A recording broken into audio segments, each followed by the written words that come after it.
为大家请到的安娜女士呢，如果您还有印象的话，她曾经在耶鲁大学担任了8年的面试招生官，可谓是非常的资深。而且呢，她现在也是美国教育专家团的主席。所以接下来让我们与她来连线。All right, hello, Miss Ahna, are you there?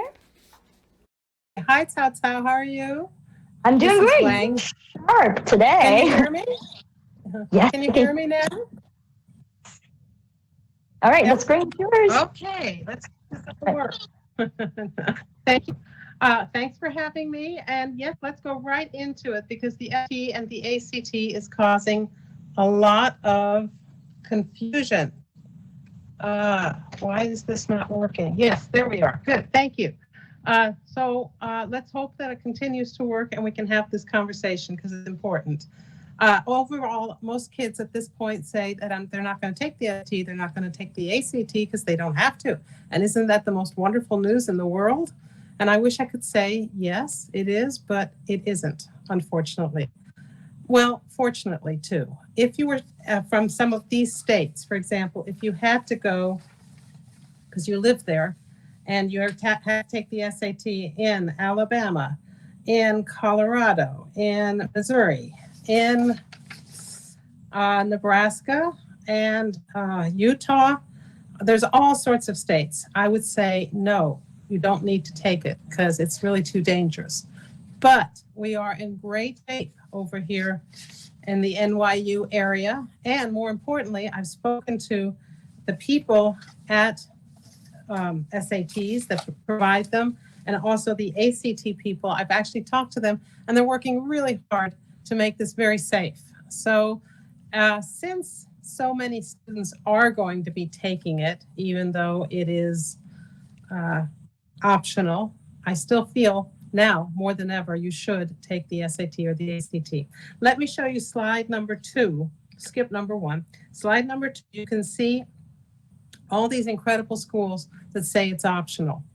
Again, it's really not if you're from this area because you have the safety to go do it. And we now have the ACT and the SAT organized enough. We're going to show you the dates that they're going to have them. And all of this wasn't even available 1 month ago. I mean, it's amazing how things have improved in our area. And because it's our area, we really ought to go. The colleges are going to look, if you're from this area, why you didn't take those exams. Okay, so the big question is, let's look at the next thing, which is, let's take the SAT, but how, if you should take it or not. The SAT can compare with the ACT, and I'm going to try to set that up a little bit for you. I'm going to tell you all the things that are very legitimately SAT qualities. If you need extra time to check your work, you need the SAT. It has a little bit more time. If you have a great vocabulary, the SAT, they require it a little bit more. They used to require it a whole lot more, and you really had to spend a long time learning many language skills, SAT skills, vocabulary skills, but now they are no longer doing that. So, but still, it is greater vocabulary than the ACT. So stay with the SAT. If you have math formula in your head, you will do fine with the SAT. If science is difficult for you, now see, for some person, that's absolutely enough for them to say, well, I'm not going to take the SAT. It's not that way. There's a lot of science throughout the whole SAT, but it's not going to be terribly difficult. It's not going to be harder than what you've experienced in the classrooms that you've been at, where you've been studying the science. They're not trying to make it a confusion for you. And then for the SAT, if you're better at algebra than you are at geometry and trigonometry, then the SAT might be a little bit easier for you because the algebra is a little bit, I think they said 12% more dominant. Okay, let's look at the ACT. All of this can be looked at more intensely if you're person to person, but at the moment, let me just get the overview for you. If you're going to take the ACT, you are able to trust your feelings. Now, a lot of students can do this. They just feel like, well, I just really think that's a better idea, a better response. Then that's the ACT for you.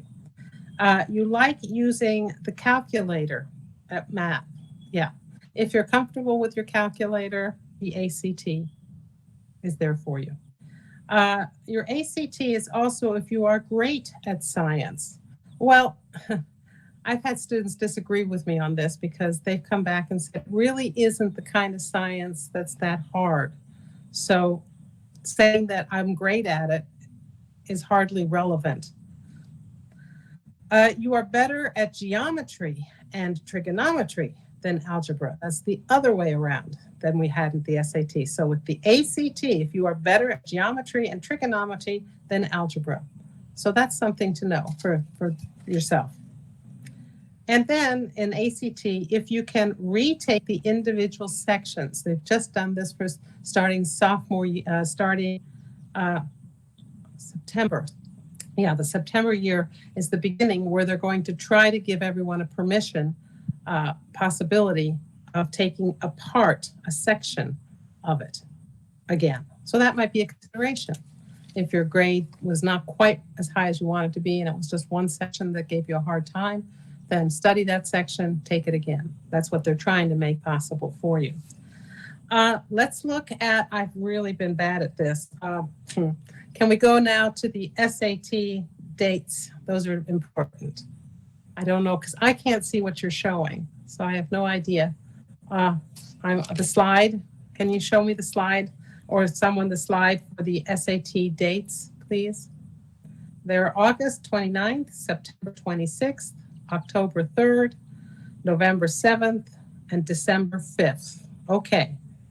And I didn't have them even for the ACTs yet, but I do now, so I'm going to read them to you just in person.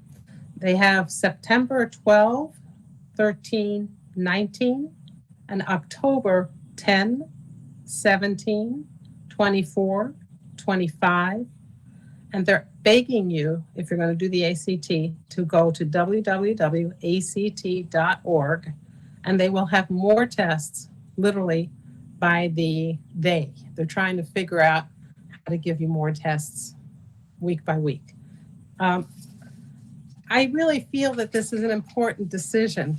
A lot of kids are so happy not to do it and think that because it's optional, they're just not going to. But I'm afraid that will backfire. I've already talked to the friends I do know in the various schools, and they're saying for the safe schools, safe areas, they're expecting the kids to go and take the SAT or the ACT. Okay, thank you for my screen showers, my slides. I'm sorry I didn't keep them in touch. I hope you saw them pretty well. And let's go on to quickly. We don't have a lot of, I think that they asked me quickly, how do colleges pick their students? Over the years, I've gotten kind of a feel for that. First of all, you're never going to get away with lousy GPAs. Bad grades, it's bad grades. That means what it means. So I really suggest that everybody work hard and try to get the best grades they can. This is part of the way to do it. It's just necessary. They're going to probably always have SATs and SATs, but they will change. I'm sure they will change the types. They're always going to have SAT2 subject tests. We know that because it's the opportune time for the student to pick their own test. That's what's interesting to them, that subject. So, you know, it's an opportunity for them to get to know those students through what they picked. Then the teacher recommendation. This is really important. People forget this. Those two recommendations that come from the primary teachers, those primary teachers have got to know you. I take this very seriously because some of my students, they just say, well, the teacher doesn't know me well enough. That is your fault, not theirs. So that means you have to go and literally ask them for a cup of coffee in the school if possible, or go and have a conversation with them where they meet up with their students on a basis that you can do it frequently and they can get to know your interests and everything that you are doing, that you do during the summers, so that your teacher has something to say. So they say it well, hopefully, because they get to know you that way. All right, then the next thing is the extracurricular activities. Okay, this is important right now, particularly now, because everybody's trying to say, well, I had nothing to do. I had to stay home, and there's nothing to do, so I had no extracurricular activity. Wrong. You still have a little time, and the summer is not over. Here are some of the things that some of my students have been doing, and you should think about doing this. There's online language. If you're going to take a language, get better at it online. Online art history, become a historian, learn more about history and art.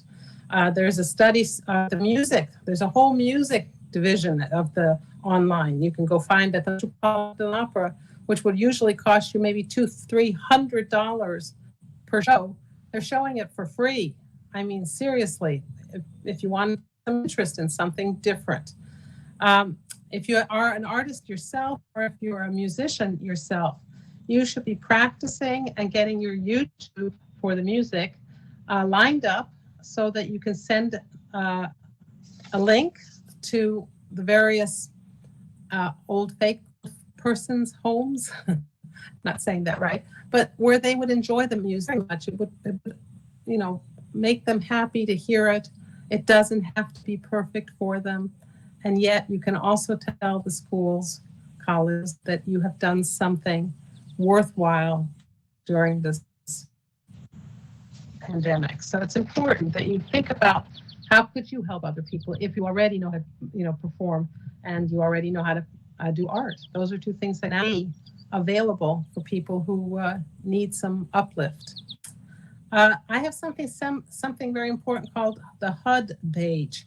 The HUD page is where you develop your own ability to speak, know, and think, and write your own thoughts to people who will then also have similar ideas or disagreements. And so you can write about food safety, you can write about history history of performance art, history of business, talk about religion or philosophy, literature, education, science, sculpture.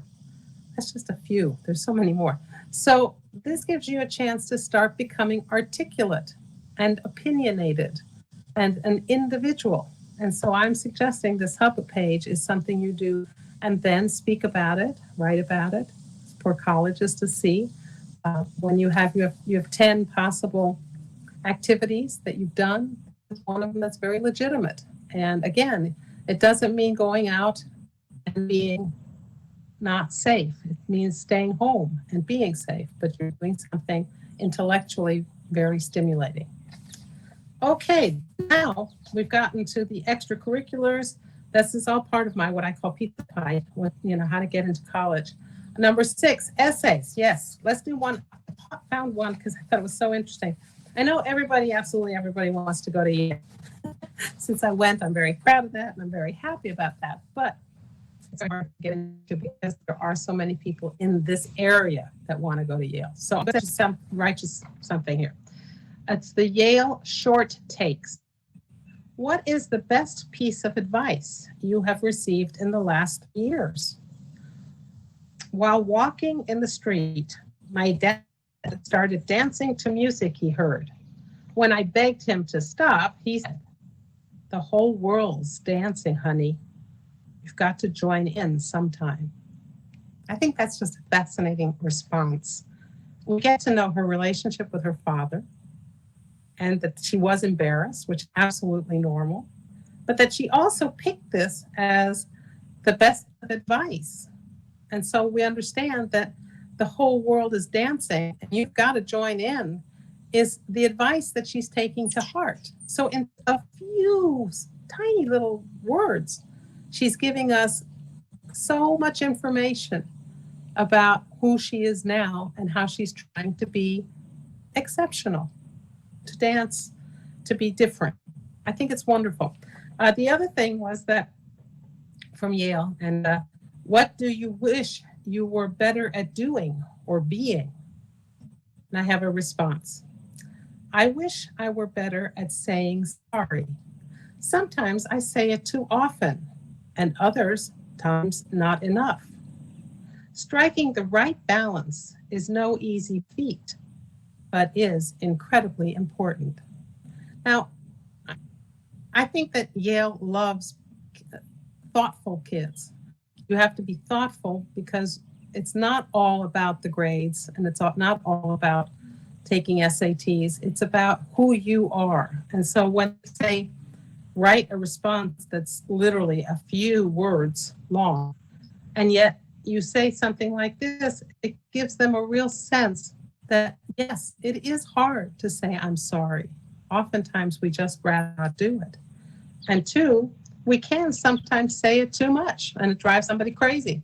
So she's saying all of these things and ends it with, it is incredibly important. What would this world really be like if we could all learn to say, I'm sorry? Much better. So I want to give you this. I have other things, but we have time. So the supplemental essay is also important. That's what they tell you. Like NYU always says, what are you wanting to come? Why are you wanting to come here? This is NYU. Almost everybody wants to have NYU at some point on their, it's not maybe their reach school, but it, or it can be, that's fine too. But it's a great school in any case. And so this is the question, why do you want to come here? So one of the worst thing you can do is basically fill in time without saying anything.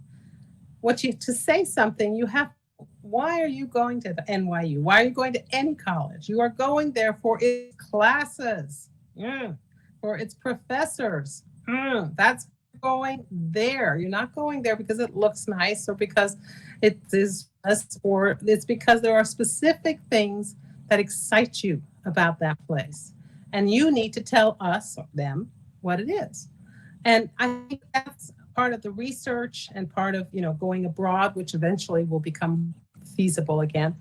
That is part of the understanding what makes you a significant person for them to take seriously, is how you take a simple question, why do you want to come here?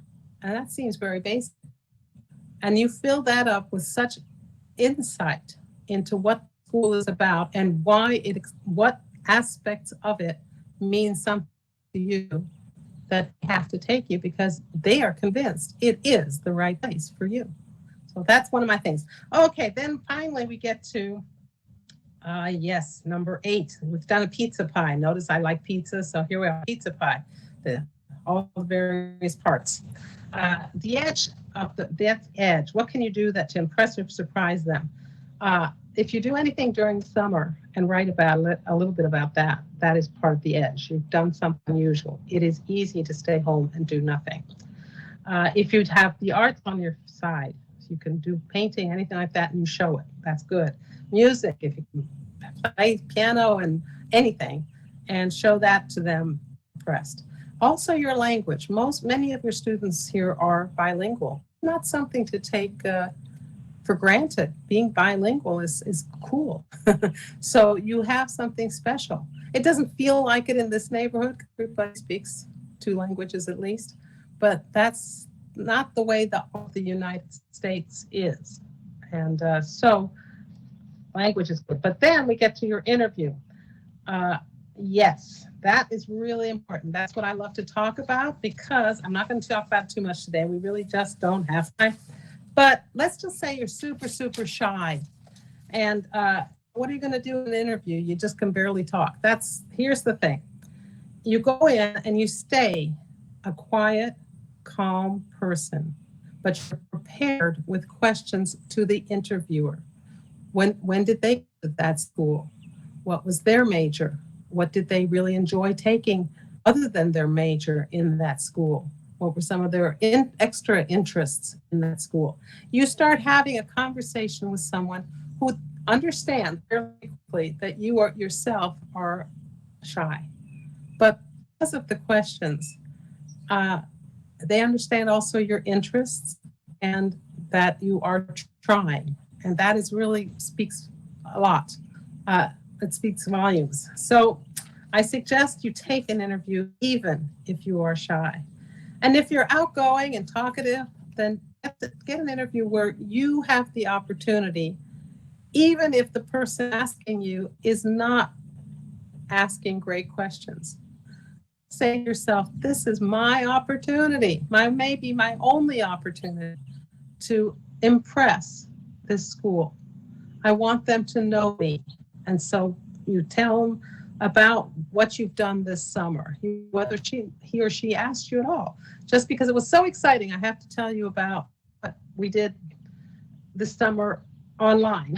It has to be this year, it's online. But still, find a way to create some conversation with excitement in it. And I think that you will find that most people who give these interviews are receptive to the student and they're being nervous. They understand that. And so be ready with some questions for them. That's expected in any case. And try to make them questions that mean something to you. You know, did you find that they had too much how much were your studies? Were they just the end? Let's see, I wrote this. I like this idea. Oh, yes. Did they just have finals? Did they have midterms and finals? Or, like some classes, small frequent tests and not a midterm and not a final? There are lots of ways that you can get information that helps you. Some people do great in classes with huge amounts of people in it. I mean, Yale, I remember going into a class had over 400 kids in it.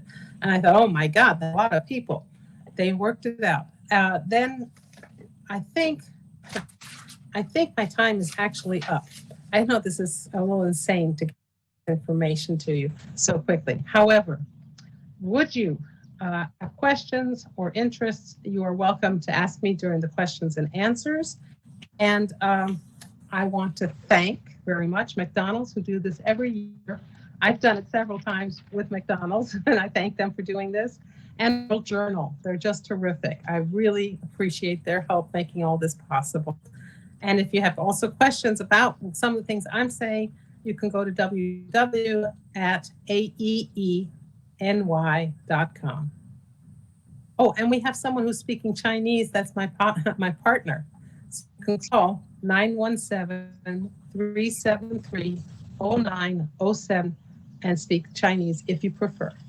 Thank you very much. I hope that there's one there if I end. Yes?